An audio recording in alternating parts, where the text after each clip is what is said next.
तो ये जो कानून है सीएए, इसमें मुसलमानों और गैर मुस्लिम शरणार्थियों में भेदभाव किया गया। तो बिल्कुल ये अनकॉन्स्टिट्यूशनल है, संविधान पर कुठाराघात है। तो इसका पूरे देश में कश्मीर से कन्याकुमारी तक शांतिपूर्ण विरोध किया जाएगा और इसको सुप्रीम कोर्ट में चुनौती दी जाएगी। जन विश्वास महारैली जिसमें राहुल गांधी आए, तेजस्वी यादव थे, मल्लिकार्जुन खड़गे थे, उसमें ऐसी भीड़ थी गांधी मैदान में कि मोदी को बुखार हो गया 104 डिग्री।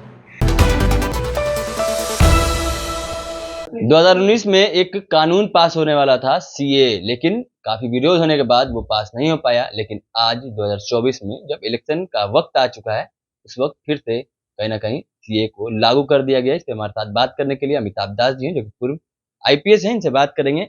फिर से सर लागू करने की बात कही जा रही है, लागू कर दी गई है, कहीं ना कहीं कर दिया गया है लागू। अधिसूचना जारी हो गई सीए की, नागरिकता संशोधन अधिनियम की, और ये बिल्कुल संविधान विरोधी कानून है, अनकॉन्स्टिट्यूशनल कानून है। इसलिए मैं अंबेडकर साहब की मूर्ति हाथ में लेकर बोल रहा हूं कि ये मोदी सरकार ने अंबेडकर के बनाए संविधान पर सीधा सीधा हमला किया है। लेकिन इसको जो भी संविधान विरोधी बताएगा उस पर कार्रवाई होगी। हाँ, तो कार्रवाई लोग सहेंगे, है ना।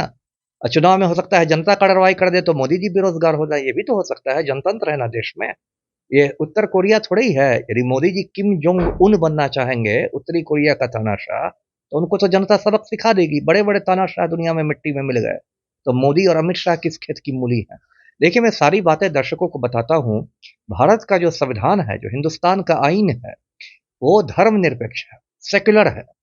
और उसकी जो प्रस्तावना है, प्रियम्बल जिसको इंग्लिश में कहते हैं, शुरू में जो रहता है, उसमें भी भारत को धर्मनिरपेक्ष देश घोषित किया गया है। इसका मोटा मोटी मतलब ये हुआ कि भारत सरकार धर्म के आधार पर किसी भी के साथ भेदभाव नहीं कर सकती। ये कोई हिंदू राष्ट्र नहीं है, या ये कोई इस्लामिक कंट्री भी नहीं है, ये धर्मनिरपेक्ष राष्ट्र। तो ये जो कानून है सीएए, इसमें मुसलमानों और गैर मुस्लिम शरणार्थियों में भेदभाव किया गया। तो बिल्कुल ये अनकॉन्स्टिट्यूशनल है, संविधान पर कुठाराघात है।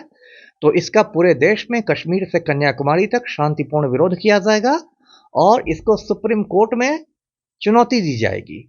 और पूरी संभावना है कि सुप्रीम कोर्ट जो है, हिंदुस्तान की जो सबसे ऊंची अदालत है, वो इस सीए के क्रियान्वयन पर रोक लगा देगा, स्टे कर देगा जी। लेकिन जब जब चुनाव आते हैं तो कोई ना कोई मसले चले आते हैं। इस बार सीए आ गया, इससे पहले सीए एनआरसी था, और इस बार लगभग ये तय हो गया कि इस बार सीए लागू हो गया। देखिए, मोदी जी का तो पुराना ये तरीका है। पिछली बार इन्होंने 2019 में भी भाजपा की हालत पतली थी, तब अचानक इन लोगों ने पुलवामा कांड कर दिया, 40 लोग शहीद हो गए, और फिर पुलवामा पुलवामा करके ये लोग चुनाव जीत भी गए। और बाद में कश्मीर के गवर्नर ने कहा, सत्यपाल मलिक ने बड़े बड़े इल्जाम लगाए भाजपा पर कि जानबूझकर इन लोगों ने जवानों को हवाई जहाज से नहीं जाने दिया, जानबूझकर सड़क मार्ग से भेजा गया जिससे शहीद हो जाए, जानबूझकर इतनी ढिलाई बढ़ती गई कि 300 किलो आरडीएक्स पहुंच गया। बताइए, एक तरफ आप कश्मीर में कहते हैं कि इतनी सुरक्षा है कि एक परिंदा पर नहीं मार सकता है, और यहाँ 300 किलो आरडीएक्स पहुंच गया। तो तड़ीपार गृह मंत्री क्या कर रहे थे, प्रधानमंत्री क्या कर रहे थे, कश्मीर के डीजीपी क्या कर रहे थे, आईबी के चीफ क्या कर रहे थे। तो ये लोग चुनाव जीतने के लिए किसी भी स्तर पर जा सकते हैं। अभी देखिए क्या स्थिति है कि अभी 3-4 दिन बाद चुनाव का ऐलान होने वाला है, चुनाव की तारीख का ऐलान होगा, आचार संहिता लग जाएगी। और इस बार भाजपा की हालत पतली है। पिछली बार मैं दर्शकों को बता दूं कि 303 सीटें भाजपा ने जीती थी 2019 में, लेकिन आप वोटों का यदि प्रतिशत देखिए तो सिर्फ 37% वोट भाजपा को मिले थे। 37, सिर्फ 63% वोट भाजपा के विरोध में गिरे थे। मोदी जी इसलिए जीत गए थे क्योंकि जो विरोधियों का वोट आपस में बंट गया था।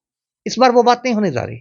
इस बार इंडिया गठबंधन बन गया है, उसमें 11-12 पार्टियां हैं और ज्यादातर सीटों पर 1 to 1 फाइट होगा। मतलब भाजपा के एक उम्मीदवार के खिलाफ विपक्ष का एक उम्मीदवार रहेगा।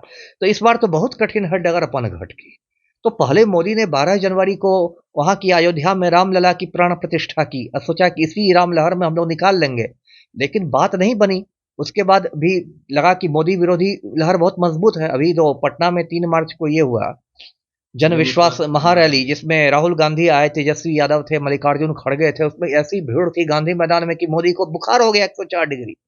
उसके बाद से ये लोग सोच रहे हैं कि भाई कोई एक ऐसा मुद्दा उठा दो कि फिर हिंदू मुसलमान का झगड़ा हो जाए, फिर कुछ टेंशन हो जाए, फिर ध्रुवीकरण हो जाए, और फिर हम माला जपने लगे कि हिंदू खतरे में, हिंदू खतरे में। तो एक ये राजनीति है भाजपा की सीए के पीछे। दूसरी बात ये राजनीति है कि ये जो नरेंद्र मोदी का गिरोह है, ये चुनावी बॉन्ड से लोगों का ध्यान हटाना चाहता है। चुनाव मैं दर्शकों को बताऊं कि नरेंद्र मोदी ने चुनावी बॉन्ड के जरिए 7,000 करोड़ रुपए घूस खाए हैं बड़े बड़े औद्योगिक घरानों से, बड़े बड़े उद्योगपतियों से। और सुप्रीम कोर्ट में अब इनकी गर्दन फंस गई है मोदी सरकार की। सुप्रीम कोर्ट ने कहा स्टेट बैंक ऑफ इंडिया को कि सारा डिटेल्स दो चुनावी बॉन्ड का, और चुनाव आयोग से कहा कि सारे डिटेल्स को अपने वेबसाइट पर डालो, आवाम देखेगी, है ना। तो राजनीतिक दबाव में मोदी के इशारे पर स्टेट बैंक ऑफ इंडिया ने कहा कि हजूर 30 जून तक का मोहलत दिया जाए, जिससे कि बीच में चुनाव सब निकल जाए। ये सुप्रीम कोर्ट इनकी तेजी समझ गया। सुप्रीम कोर्ट ने कहा आज के आज, याद 12 मार्च है ना, आज के आज 12 मार्च की शाम 5 बजे तक सारा डिटेल्स दीजिए। तो अभी तो नरेंद्र मोदी और अमित शाह की मतलब हालत पतली हो गई है, क्योंकि मिट्टी पलीद हो जाएगी। इतना बड़ा जो मोदी जी डायलॉग मारते थे कि मैं ना खाऊंगा ना खाने दूंगा, डायलॉग की तो हवा निकल गई है। आपने 7,000 करोड़ रुपए खा लिए हैं। राफेल घोटाले में तो आपको रंजन गोगोई ने बचा दिया था, इस बार तो चंद्रचूड़ में आप फंस गए हैं। तो जानबूझ के आप सीए की टाइमिंग देखिए, आप टाइमिंग देखिए तो कुछ देर पहले चुनाव के साथ, और चुनावी बॉन्ड वाला मुद्दा देखिए, जिससे कि अभी जो अब देखिए आज से मैंने तो केबल ही कटवा दिया है, नहीं तो गोदी मीडिया तो फिर वही शुरू करेगा कि शाहीन बाग में कमांडो तैनात हो गया, तो जामिया मिलिया में अग्नि मिसाइल तैनात हो गया, तो यहाँ तैनात हो गया, वहां तैनात हो गया। जानबूझ के चुनाव मतलब चुनावी बॉन्ड से लोगों का ध्यान भटकाया जाएगा।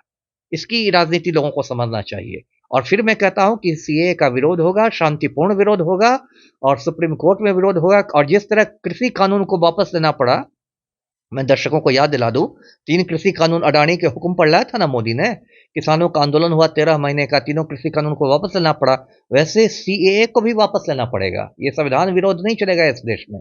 ऑलरेडी देखिए ममता बनर्जी ने ऐलान कर दिया कि पश्चिम बंगाल में नहीं लागू होगा, पुलिस ऐलान करेंगे कि हमारे यहाँ नहीं लागू होगा, हमारे यहाँ नहीं लागू होगा। मोदी जी तो किम जोंग उन बनना चाहते हैं ना, उत्तर कोरिया के तानाशाह, तो यहाँ नहीं होने वाला है। उत्तर कोरिया नहीं है ये जी। चलिए, हमारे साथ अमिताभ दास जी थे, जिन्होंने साफ तौर पे कहा ये जैसे कृषि कानून था, जैसे काला कानून था, वैसे ही सीए भी है, इसका भी विरोध होना चाहिए। उन्होंने साफ तौर पर अपनी प्रतिक्रिया दी है। आपकी प्रतिक्रिया क्या है कमेंट बॉक्स में जरूर दीजिएगा। इसी तमाम खबरों के लिए जुड़े रहना चाहिए। तब तक के लिए धन्यवाद।